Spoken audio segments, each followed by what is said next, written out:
تشدد کرتے ہوئے دکھائی دیتے ہیں، اور یہ تشدد صرف اس وجہ سے کیا جاتا ہے کہ اس بزرگ شہری نے مبینہ طور پر نور عالم کے تحریک انصاف کے چھوڑنے پر تنقید کی تھی، یعنی صرف اس بات پر تنقید کی تھی کہ نور عالم نے تحریک انصاف کو اس طریقے سے کیوں چھوڑا، لیکن صرف اتنی سی بات پر اس بزرگ شہری کو سب کے سامنے مارا پیٹا گیا، اور اس کی پولیس نے کسی قسم کی کوئی FIR بھی درج نہیں کی۔ لیکن اب سپریم کورٹ سے ایک بہت بڑی اور تہلکہ خیز خبر آئی ہے، اس خبر کی بھی بڑی بڑی ہیڈ لائنز بن رہی ہیں، اور آپ کہہ سکتے ہیں کہ ایک نیا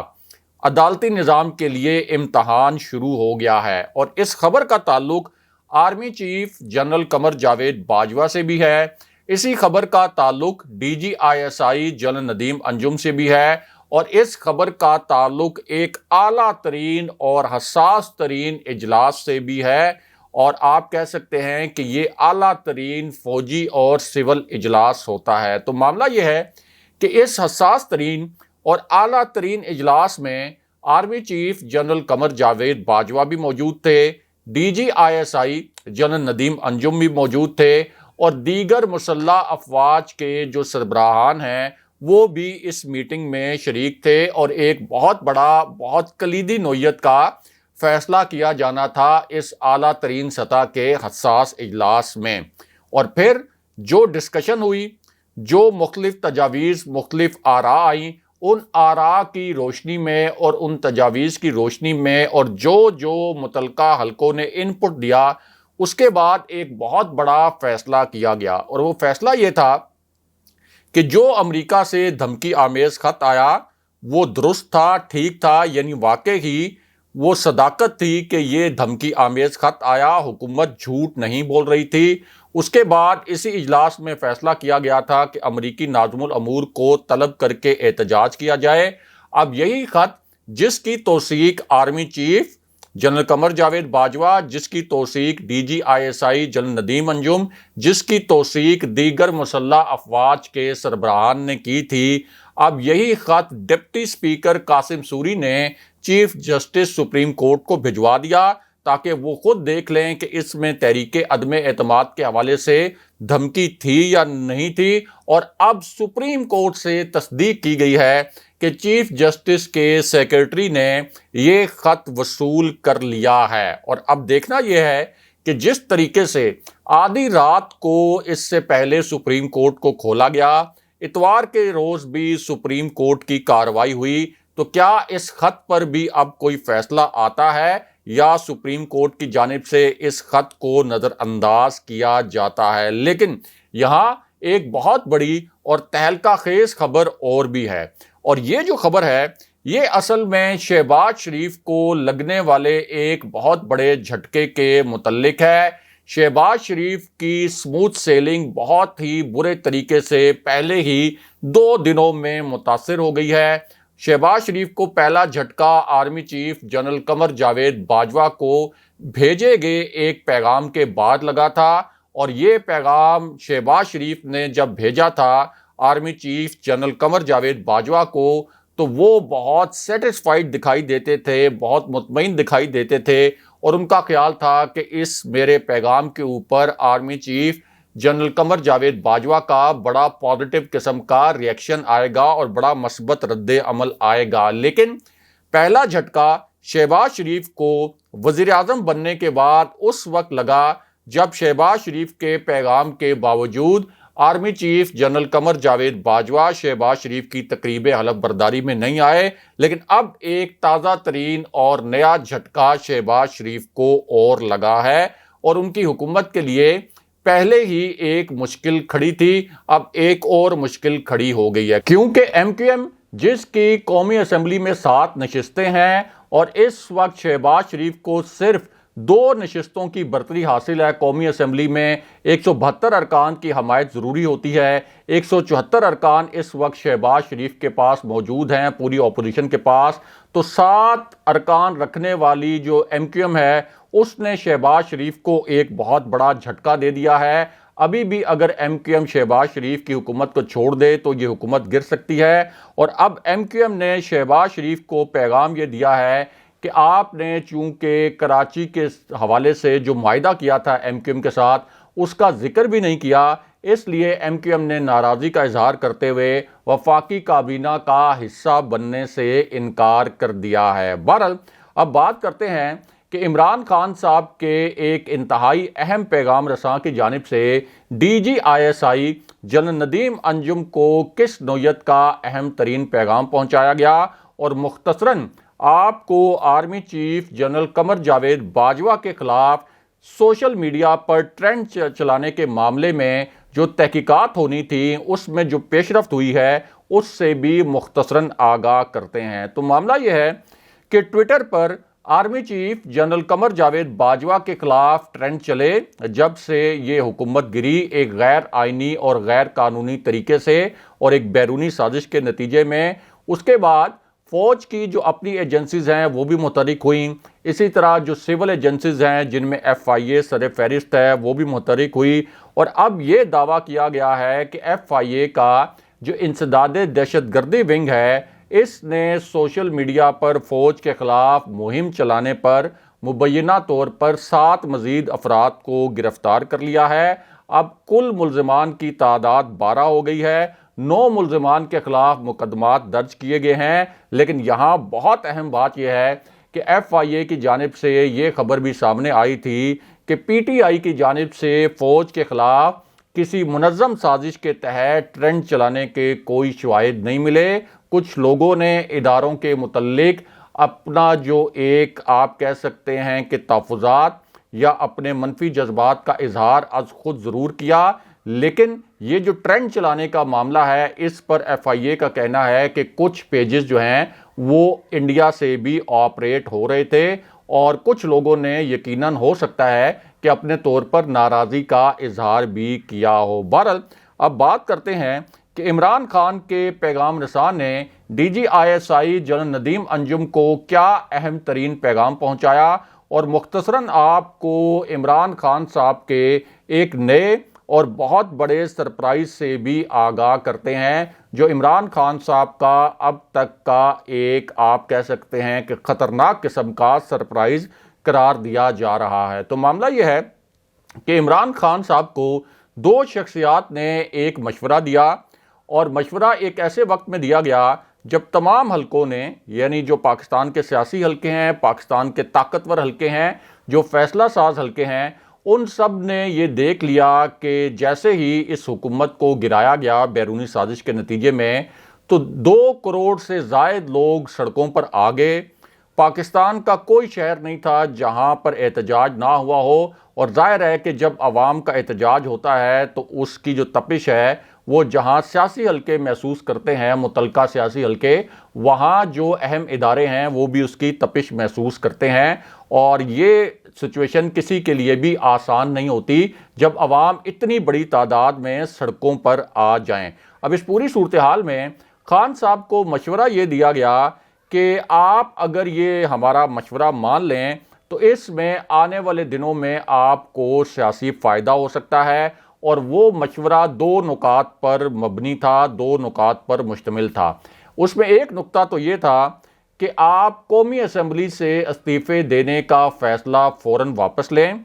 سینٹ سے بھی آپ استعفے نہ دیں، قومی اسمبلی میں اپنی پریزنس رکھیں، اس طرح سے آپ اس نئی حکومت کے اوپر ایک چیک بھی رکھ سکیں گے، اور دوسرا آپ عوامی جلسے وغیرہ نہ کریں جس طریقے سے آپ نے یہ جلسے پلان کیے ہیں، کیونکہ یہ جب جلسے ہوں گے تو ظاہر ہے کہ کچھ پی ٹی آئی کے اندر بھی ایسے لوگ ہیں جن کا خیال ہے کہ شاید اداروں کو کوئی ایسا پیغام جائے گا جس سے ادارے تحریک انصاف سے ناراض نہ ہو جائیں، حالانکہ یہ ایک غلط مشورہ تھا جو عمران خان صاحب کو دیا گیا، اور عمران خان صاحب نے یہ مشورہ مسترد کر دیا، اور اب ان کو چونکہ پتہ ہے کہ ان کے ساتھ کتنی بڑی عوامی طاقت ہے تو انہوں نے یہ فیصلہ بھی کیا ہے کہ 16 اپریل کو کراچی میں رات 9 بجے وہ جلسہ کریں گے۔ کراچی سے بہت بڑی تعداد میں لوگ اس میں شرکت کریں گے، اور یہ ایک تاریخ ساز جلسہ ہوگا۔ بہرحال واپس آتے ہیں کہ عمران خان صاحب کے کھلاڑی نے D G I S I general Nadeem Anjum کو کیا اہم ترین پیغام پہنچایا۔ تو معاملہ یہ ہے کہ خان صاحب کا یہ جو کھلاڑی ہے یہ بہت ہی حساس نوعیت کی پیغام رسانی کرتا رہا ہے،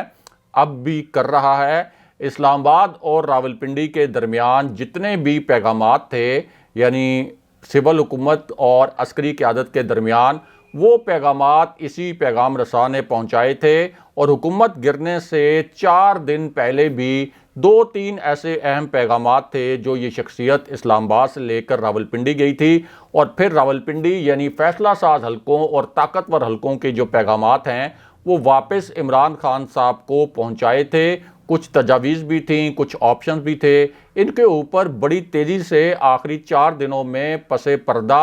پردے کے پیچھے بہت اہم نوعیت کی پیغام رسانی ہوتی رہی۔ لیکن اب حکومت گرنے کے بعد اسی پیغام رساں نے DGISI جنرل ندیم انجم سے ایک رابطہ کیا ہے، ایک تازہ ترین یہ رابطہ ہوا ہے، اور یہ رابطہ ایک بہت خطرناک قسم کی ہیپننگ کے متعلق ہے، کیونکہ ایک بہت پراسرار کھیل کھیلا جا رہا تھا، ایک بہت مسٹیریس ایکٹیویٹی ہو رہی تھی، اور یہ جو پیغام رساں ہے اس مسٹیریس ایکٹیویٹی سے، اس پراسرار سرگرمی سے، اس پراسرار کھیل سے آگاہ تھا، کیونکہ حکومت گرنے سے پہلے اس پیغام رساں کے پاس، اس شخصیت کے پاس ایک بہت اہم اور حساس نوعیت کا عہدہ بھی تھا، اس وجہ سے ساری معلومات اس شخصیت کے پاس موجود تھیں۔ اب یہ جو کھیل کھیلا جا رہا تھا، اسی کھیل کے ذریعے اہم ترین جو فائلز ہیں وہ ادھر سے ادھر کی جا رہی تھیں، یعنی ان میں رد و بدل کیا جا رہا تھا۔ شہباز شریف کے 16 ارب روپے کے منی لانڈرنگ کے کیسز کی فائلز جو ہیں وہ غائب کی جا رہی تھیں، ان میں رد و بدل ہو رہا تھا۔ اسی طرح آصف علی زرداری کے کیسز کی جو فائلز تھیں ان کے اندر بھی بہت بڑے پیمانے پر رد و بدل کیا جا رہا تھا، راتوں رات ان فائلز کو غائب بھی کیا جا رہا تھا۔ تو اب اس پیغام رساں نے، جو خان صاحب کا پیغام رساں ہے، اس نے اس پوری سچویشن میں DGISI جنرل ندیم انجم سے رابطہ کیا۔ یہ انکشاف کوئی کسی نجی محفل میں ہونے والی بات سے لیک نہیں کیا گیا، کوئی ذرائع سے یہ خبر لیک نہیں کی گئی، کسی نجی محفل سے یہ خبر نہیں آئی، بلکہ کیمروں کے سامنے یہ انکشاف کیا گیا۔ اور اب سابق وزیر داخلہ شیخ رشید احمد نے یہ کہا ہے کیمروں کے سامنے کہ میں نے DGISI جنرل ندیم انجم کو تحریری طور پر لکھ کر بھیجا ہے، تحریری طور پر ان کو بتایا ہے کہ کرپشن کی فائلز میں کس طریقے سے راتوں رات رد و بدل کیا گیا اور ان میں گڑبڑ کی گئی ہے۔ اگلے پروگرام تک کے لیے خدا حافظ۔